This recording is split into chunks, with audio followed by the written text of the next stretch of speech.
सीटें जो हमें मिलनी थी उसको छोड़ के बाकी सारी पॉलिटिकल पार्टीज़ को अपनी जीती हुई सीटें, जो कि नहीं जीती हुई थी लेकिन बराए नाम जीती हुई सीटों पे जितने रिज़र्व सीटें उनकी मिलती थी, इनको वो सीटें दे दी। बाकी सीटें हमारी थी। ये सीटें खाली भी रखी जा सकती थी, लेकिन हम पहली मर्तबा ऐसा हुआ है कि पॉलिटिकल पार्टीज़ को उनकी जीती हुई सीटों से या बराए नाम जीती हुई सीटों से ज़्यादा सीटें मिली है इस मर्तबा। अब हमने इलेक्शन कमीशन को एक दरख्वास्त दी और वो दरख्वास्त हमने अप्रैल 2024 को दी थी, और जिस वक्त नेशनल असम्बली में हम पार्लियामेंट्री लीडर को अपॉइंट करना चाह रहे थे सुन्नी इत्तेहाद काउंसिल के प्लेटफार्म से, तो इलेक्शन कमीशन ने नोटिफिकेशन नहीं किया था और सेक्रेटरी नेशनल असम्बली ने हमें कहा कि हम आपका पार्लियामेंट्री लीडर नहीं बल्कि आपको एक इंडिपेंडेंट ग्रुप के तौर पे नोटिफाई करेंगे। हम इलेक्शन कमीशन गए और इलेक्शन कमीशन ने हमारे 86 MNAs का नोटिफिकेशन 25 अप्रैल 2024 को इशू किया था। मैं वाज़ेह करना चाहता हूँ, हमारा नोटिफिकेशन आज भी इंटैक्ट है। इलेक्शन कमीशन के वेबसाइट पे भी वो नोटिफिकेशन इंटैक्ट है। किसी के दिल में, किसी की व्यू में ये अबहम ना रहे कि कल के फैसले के बाद पाकिस्तान तहरीक इंसाफ के वो कैंडिडेट जो आज़ाद थे वो आज भी आज़ाद है। नहीं, वो सारे कैंडिडेट सुन्नी इत्तेहाद काउंसिल में थे, हैं और उसी के अंदर रहेंगे, क्योंकि ये हमने 63A के मुताबिक ये नोटिफिकेशन के लिए दरख्वास्त दी थी और हमारी Sunni Ittehad Council as a parliamentary party intact है।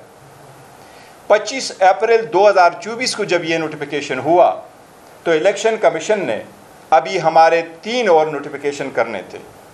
KP के असम्बली के नोटिफिकेशन, पंजाब असम्बली के MPA के लिए नोटिफिकेशन, सिंध असम्बली के MPA के लिए नोटिफिकेशन, जिन्होंने सुन्नी इत्तेहाद को शामिल किए हुए थे उनका नोटिफिकेशन करना था। बट सुप्रीम कोर्ट के 6 मई 2024 के स्टे ऑर्डर आने के बाद वो प्रोसेस इलेक्शन कमीशन ने रोक लिया था। लिहाजा हमारे सारे MPAs और MNA सुन्नी इत्तेहाद में जिन्होंने ज्वाइन किया था वो कंटिन्यू करते हैं सुन्नी इत्तेहाद में, वो इंडिपेंडेंट नहीं है, वो उस पार्टी में है। और इलेक्शन कमीशन से मुतालबा करते हैं कि बाकी तीनों सूबों के भी नोटिफिकेशन जल्द इशू किए जाए। इसलिए हमारे ये एक व्यू था कि हम आपके साथ शेयर करें कि वो उस पार्टी में रहे हैं, कोई आज़ाद नहीं है, कोई ऐसा ना कहे कि कोई ग्रुप बनेगा कोई और है या ये आज़ाद है, तो इसलिए वो सुन्नी इत्तेहाद में थे और इसके हिसाब से रहेंगे। फ़र्क सिर्फ इतना था कि इन MPA MNAs के बिहाफ पे और इन MNAs को हम रिज़र्व सीटें मांग रहे थे, जो रिज़र्व सीटें हमें नहीं मिली। दूसरी बात जो करना चाह रहे हैं कि हम तो कोशिश कर रहे हैं कि मुल्क के साथ रहे, कौम के साथ रहे, जमहूरियत के साथ रहे, लेकिन वो रूह हमें छोड़ नहीं रही। अदलिया से हमें मायूसी हुई है। खान साहब ने इंसाफ के नाम पे ये तहरीक शुरू की है, 27 साल से इसके लिए कोशिश की। जब खान साहब ने इसकी बुनियाद डाली तो रूल अपला और जुडिशरी कारकर्दगी में पाकिस्तान 90वें नंबर पे था। आज पाकिस्तान 129 नंबर पे है। इसका मतलब ये है कि इंसाफ का हसूल आज जितना मुश्किल है 1996 में इतना मुश्किल नहीं था। अफसोस के साथ कहना पड़ता है, जब दुनिया ने हर फील्ड में तरक्की की, बदकिस्मती के साथ पाकिस्तान के अदलिया जुडिशरी में कोई प्रोग्रेस नहीं आ सका। लोगों को बर वक्त और इंसाफ होता हुआ क्या नाइंसाफ़ी लोगों को मिली, इस पे बहुत अफसोस हो रहा है, लेकिन स्ट्रगल कंटिन्यू करेंगे।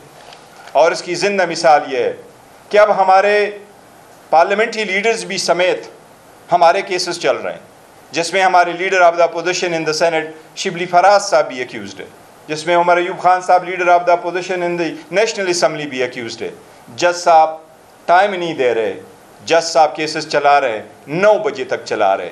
मैं कह रहा हूँ पाकिस्तान तहरीक इंसाफ के खिलाफ में, पाकिस्तान तहरीक इंसाफ के साथ बुग़्ज़ में इतने हद ना क्रॉस करें। मेरी सबसे दरख्वास्त है, ये मुल्क और कौम के फ़ायदे के लिए नहीं है, ये जमहूरियत के फ़ायदे के लिए नहीं है।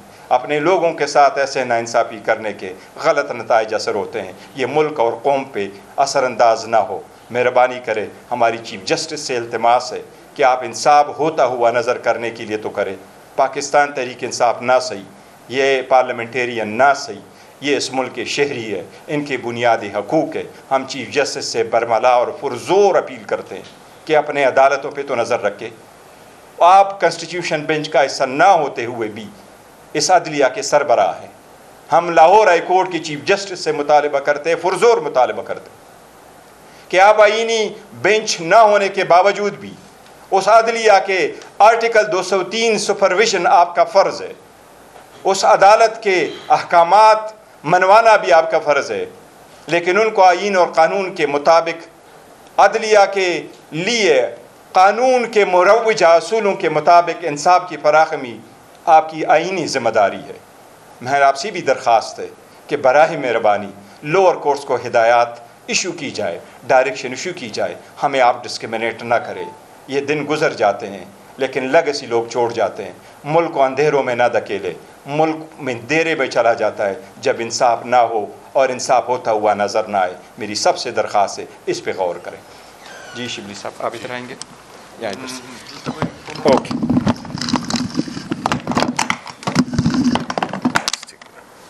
बिस्मिल्लाहिर्रहमानिर्रहीम। चेयरमैन हमारे गौहर साहब ने तफसील से आपको जो आईनी नुकात हैं, जो कानूनी नुकात हैं, उसका बता दिया।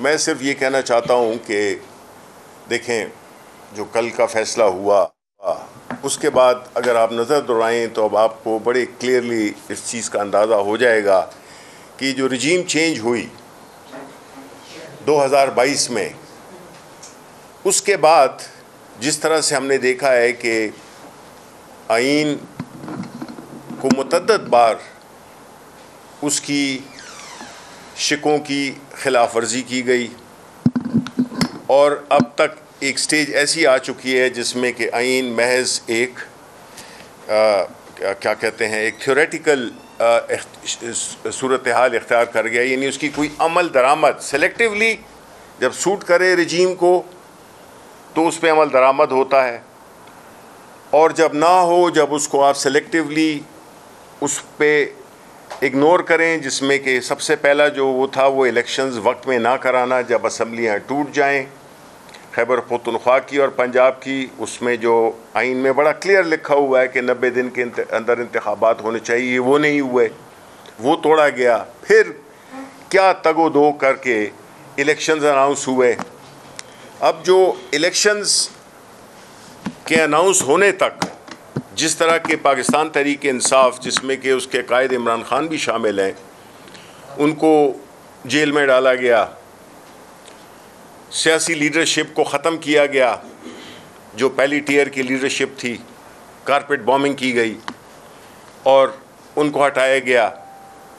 उसके बाद जब ये ख्याल जहन में आया कि अब तहरीक इंसाफ ख़त्म हो चुकी है तो इलेक्शंस अनाउंस किए गए, उसको भी सेफ गार्ड करने के लिए पाकिस्तान तहरीक इंसाफ से उसका इंतखाबी निशान छीना गया। उसके बावजूद जब वो स्कीम भी फेल हो गई और लोगों ने जौक दर जौक, मुल्क की मेजॉरिटी ने पाकिस्तान तहरीक इंसाफ इमरान खान के नुमाइंदा कैंडिडेट्स को वोट किया, बावजूद उन सिंबल्स के जिनको के एक ऐसा मुल्क जिसमें कि इतनी लोग लिखे पढ़े नहीं हैं, उसके बावजूद भी लोगों ने अपना वोट दिया पाकिस्तान तहरीक इंसाफ को।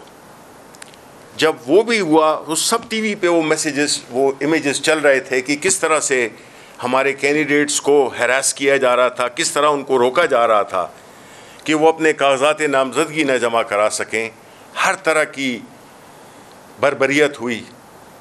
जो उस जाल में से भी निकल गए, वो जो इलेक्ट हो गए, फिर उन पे ये किया गया कि जी ये पार्टी के हैं, इस पार्टी के हैं, इसके नहीं हैं, जो भी है वो सारी चीज़ें, वो सारी आप जानते हैं, पूरा मुल्क जानता है। मैं उसको रिपीट इसलिए कर रहा हूँ कि अगर आप उस तनाजुर में देखें तो ये एक पूरा एक बाकायदा एक प्लान सिलसिला है जिसके ज़रिए पाकिस्तान तहरीक इंसाफ को हर तरह से ख़त्म करने की कोशिश की जा रही है। अब जो मौजूदा सूरत हाल है उसमें अगर हम ये देखें कि इलेक्शन कमीशन ऑफ पाकिस्तान, जिसका के काम है इलेक्शन कराना, फ्री और फेयर ट्रांसपेरेंट इलेक्शन कराना, उसने अपना किरदार किस तरह से अदा किया, किस तरह से खैबर पख्तूनख्वा में सेनेट के इलेक्शंस ना कराए, किस तरह से जब सानिया निश्तर ने इस्तीफ़ा दिया तो उसके 30 दिन के अंदर इंतखाबात पंजाब में भी, सिंध में भी हुए, बलूचिस्तान में भी हुए, लेकिन खैबर पख्तूनख्वा में नहीं हुए। ये ऐसा एक कानून की खिलाफ वर्जी है कि उस लंबी लिस्ट में जिसमें कि आइन शिकनी जिधर जिधर भी की गई है उसकी लिस्ट लंबी हो रही है। अब ऐसी सूरत हाल में जब अदालतों में केस चल रहा हो और लोगों को फैसले का मालूम हो तो वो क्या इंसाफ होगा? कैसे इंसाफ वो नज़र आएगा जबकि फ़ैसले बिल्कुल पहले से ही वो टीवी चैनल्स पे भी डिस्कस होते हैं कि जी फ़ैसला तो ये होगा, आपको तो हटा रहे हैं, आपको तो ये कर रहे हैं, आपको वो कर रहे हैं। तो आप मुझे बताएं कि ये फिर अदालतों का जो हमने एक बनाया हुआ है, एक थिएटर सा बनाया हुआ है, तो इसमें फिर क्या लोगों के क्या तवक्को होगी? इससे अदलिया पे क्या एतमाद होगा लोगों का कि जब उनके फ़ैसले उनके कहने से पहले ही आ गए हैं और फ़ैसले फिर होते भी वही हैं। तो जो कल का फ़ैसला था उसने तो आखिरी कील ठोंक दी, जिसमें कि मुल्क में, पूरे मुल्क में, देखें, खामोशी का मतलब ये नहीं होता कि लोग बिल्कुल बेहिस हो चुके हैं और उनको कोई परवाह नहीं है। ये सारी चीज़ें लोग रजिस्टर करें। अभी भी मुझे एक नौजवान बता रहा था कि जी कल के फैसले बाद तो मैंने फैसला क्या किया कि वो डंपर जिसके अंदर कूड़ा डाला जाता है जनाब, उसके अंदर मैयतें रख के पंजाब भिजवाई गई हैं। ये कसूर है उन टूरिस्ट का। वो अगर आप उनको बचा नहीं सके, उनको इज्जत से पंजाब तो पहुंचा दें। डंपर्स के अंदर जनाब स्पीकर वो मैयतें जो है वो वहां से रवाना की गई हैं। इसके लिए किसी हुकूमत की जरूरत नहीं है, इसके अंदर थोड़े से एहसास की जरूरत है। फिर जब जब एयर एम्बुलेंस चीफ मिनिस्टर साहिबा ने पंजाब में शुरू की मुकाबला, हम जी एयर जो है वो एम्बुलेंस शुरू करने लगे हैं।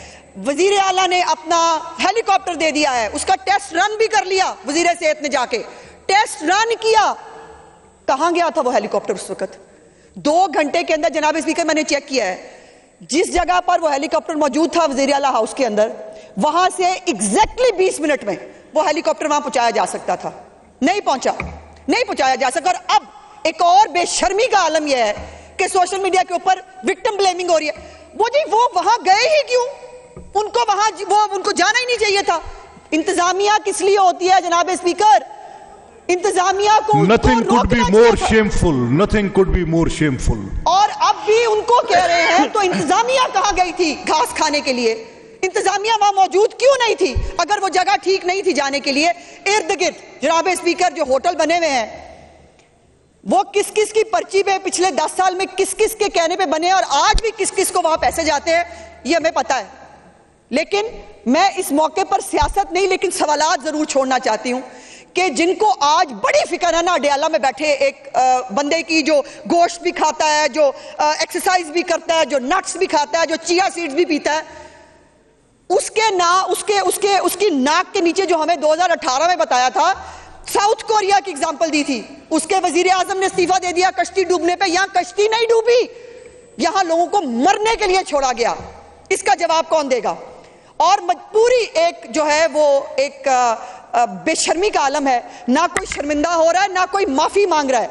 जनाब स्पीकर, कुदरती आफात आती हैं, प्रॉब्लम्स आती हैं। सवाल यह है कि क्या हुकूमतों ने तैयारी की? आज चीफ मिनिस्टर साहिबा ने अभी उनका एक स्टेटमेंट जो है वो जारी किया है, जिसके अंदर उन्होंने और ज्यादा विजिलेंट, अव्वल तो अल्हम्दुलिल्लाह मैं अल्लाह पाक से बहुत डर के कहना चाहती हूँ कि ये पीडीएम में हो जो पंजाब की है, और उसके साथ पूरी इंतजामिया, ये हमारी बारिशों का सीजन जो है, मूनसून का सीजन, इस सब की तैयारी के लिए विजिलेंट है। They are on grounds. आपको पता है मरी में एक साल एक वाकया हुआ था ट्रैफिक की, उसके ऊपर, उसके बाद जनाब स्पीकर एक सिस्टम वज़ा कर दिया गया। कितनी गाड़ियां मरी में से निकलेंगी, कितनी एंटर होंगी, उसका रिकॉर्ड रखा जाता है। एक स्पेसिफिक लिमिट के बाद गाड़ियां मरी में एंटर नहीं करने दी जाती, ताकि एक कैपेसिटी है मरी की, उसको मीट किया जा सके। यही काम है हुकूमतों के करने के। लेकिन अगर हुकूमतें जो है उन्होंने सिर्फ अडियाला के चक्कर लगाने हैं और उन्होंने आम आदमी के लिए काम नहीं करना, तो जनाब स्पीकर कुर्सी है, जनाजा तो नहीं है, उतर क्यों नहीं जाते? अगर नहीं कर सकते, कैपेसिटी नहीं है, टाइम नहीं है, खैबर पख्तूनख्वा के और दूसरे लोगों को मरने के लिए क्यों छोड़ा है? जो और हुआ है कल यहाँ पर हाउस के अंदर, जनाब स्पीकर, एक तो मैं आपको अप्रिशिएट करना चाहती हूँ, कमाल हौसला है आपका और कमाल स्टेमिना है आपका। आपने 1.5 साल, आप रोटी खाएंगे, आप बीमारी पे कुछ लगाएंगे, तो फिर आपको किन हालात से दो चार कर दिया गया है। और ये कहते हैं जी सब बड़ा अच्छा है, बड़ी मुबारकबादें ले रहे हैं। ये नहीं 17 सीटों वाले लोग जो कि इक़्तिदार में आ गए। ये होता है कि जब असल मैंडेट के लोग ऐवान में न बैठे हों और वो लोग जो कि बिठाए गए हों, उनकी फैसला साजी, उनकी पॉलिसी मेकिंग क्या होती है, और वो लोग जो कि हकीकी अवाम के नुमाइंदे होते हैं, वो जब बजट बनाते तो आप सोच लें कि वो उनके जहन में सबसे पहले आपका तबका शामिल होता, उससे गरीब तबका होता, मिडिल क्लास तबका होता, मुल्क की प्रोग्रेस के लिए कोई पॉलिसीज़ बनाई जाती।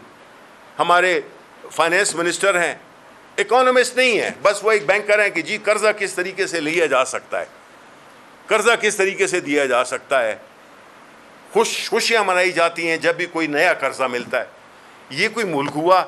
इससे कैसे आपकी जो बहुत बड़ा चर्चा होता है, फॉरेन मिनिस्टर भी बात करता है, आप मुझे ये बताएं कि कोई कर्ज लेने वाला शख्स या कर्ज लेने वाला मुल्क जो कि सिर्फ कर्ज ही ले, उसकी जो फॉरेन पॉलिसी है वो आज़ाद हो सकती है? नहीं हो सकती। कर्ज लेने वाले की जो नेशनल सॉवरेनिटी है, उसकी जो फैसला साजी है अपने इलाके में, अपने खित्ते में, ये कोई नई चीज़ है मेरे लिए। जहाँ इसी हाउस में जहाँ मैं 18-19 साल बोलती रही, वहाँ उस हाउस में मुझे 4 साल बोलने नहीं दिया गया, और आपने भी मेरी सिफारिश करने की नाकाम कोशिश की थी और आपको भी झाड़ के भेज दिया गया था। आपने किसी की ज़बान बंदी नहीं की। इन्होंने जो कहा, जो किया, आपने करने दिया, लेकिन एक लिमिट है। जनाब स्पीकर, मुझे अफसोस है और मैं आपसे माजरत करना चाहती हूँ, एक दिन सिर्फ इनको टिट फॉर टैट बताने के लिए मुझे भी कुछ ऐसे नारे इस्तेमाल करने पड़े जो इनके लिए एक वेकअप कॉल थी। ये प्राइम मिनिस्टर ऑफ पाकिस्तान के बारे में एक निहायत घटिया वर्ड इस्तेमाल करते हैं, ये चीफ मिनिस्टर के बारे में एक निहायत घटिया वर्ड इस्तेमाल करते हैं। सो उस दिन हमने सिर्फ इनको एक कॉशन देने के लिए कि अगर आप ये करेंगे तो दूसरी साइड पे हम ज्यादा मेजॉरिटी में हैं, हम आपको टिट फॉर टैट देंगे। वो करने के लिए मुझे वो अनपार्लियामेंट्री स्लोगन्स जो है वो करने पड़े, जिसके लिए मैं शर्मिंदा हूं। लेकिन जो कल हुआ उसके बाद अब मैं बिल्कुल शर्मिंदा नहीं। मैं कह रही हूं बिल्कुल ठीक किया, बल्कि जो किया कट किया, इससे ज्यादा करना चाहिए था, इससे ज्यादा के लायक है। और मुझे तो आपको याद है स्पीकर साहब, जब मैं 2002 में पहली दफा मेंबर बनी हाउस के अंदर, बाकायदा मेरे पर फिजिकल असॉल्ट हुआ था। इनकी खवातीन जो है वो पीछे बैक दरवाजे से आई और आकर उन्होंने मुझे पकड़ लिया यहाँ से, और बहरहाल मुझे बचा लिया। आप भी थे उसके अंदर, लोगों ने मुझे बचा लिया। जनाब स्पीकर, ऐसा कोई वाकया आपने कभी यहाँ होने नहीं दिया। आपने हमेशा रिक्वेस्ट की, आपने हमेशा, और ये भी आपको याद होना चाहिए कि जो यहाँ स्पीकर बैठते थे पिछले दौर में, वो इधर तो देखते ही नहीं थे, वो इधर मुंह रखते थे। उनका हाउस होता ही इधर था। उधर से हम कोरम पॉइंट आउट कर लें, उधर से हम बात करने के लिए रिक्वेस्ट कर लें, कोई देखने पूछने के लिए तैयार नहीं होता था। उनका मुंह इधर होता था, उनका हाउस यहाँ से शुरू होता था, यहीं पर खत्म होता था। आपने तो वो भी नहीं किया। वज़ीर आज़म शहबाज शरीफ ने सिंतास मामले पर मुस्तकिल सालिसी अदालत के ज़िमनी अवार्ड का खैर मकदम किया है। अपने बयान में वज़ीर आज़म ने कहा है कि अदालती फैसले से पाकिस्तान के इस मौक़िफ़ की तायीद हुई कि भारत एकतरफ़ा तौर पर मुआहदा मुअत्तल नहीं कर सकता। आबी वसाइल पर काम कर रहे हैं, पानी हमारी लाइफ लाइन है। वज़ीर आज़म शहबाज शरीफ ने ज़िम्न में वज़ीर क़ानून आज़म नज़ीर तारड़ और अटॉर्नी जनरल मंसूर उस्मान अवान की काविशों की भी तारीफ़ की। गुज़श्ता रोज़ मुस्तकिल सालिसी अदालत ने अपने ज़िमनी अवार्ड में करार दिया था कि मुआहदा एकतरफ़ा तौर पर मुअत्तल करने और सालिसी अदालत के किरदार को महदूद करने का भारत का इक़दाम दुरुस्त नहीं है। भारत को एकतरफ़ा तौर पर सालिसी कार्रवाई रोकने का कोई हक़ हासिल नहीं है। मुस्तकिल सालिसी अदालत ने यह भी कहा कि किसी एक फ़रीक़ के मुआहदा मुअत्तल करने से अदालत कार्रवाई नहीं रोकेगी। सालिसी अदालत सिंतास मुआहदे पर फैसला साजी जारी रखेगी। सालिस का किरदार रोकना मुआहदे में तनाज़ात के हल की लाजिम शिक़ की खिलाफ वर्जी है।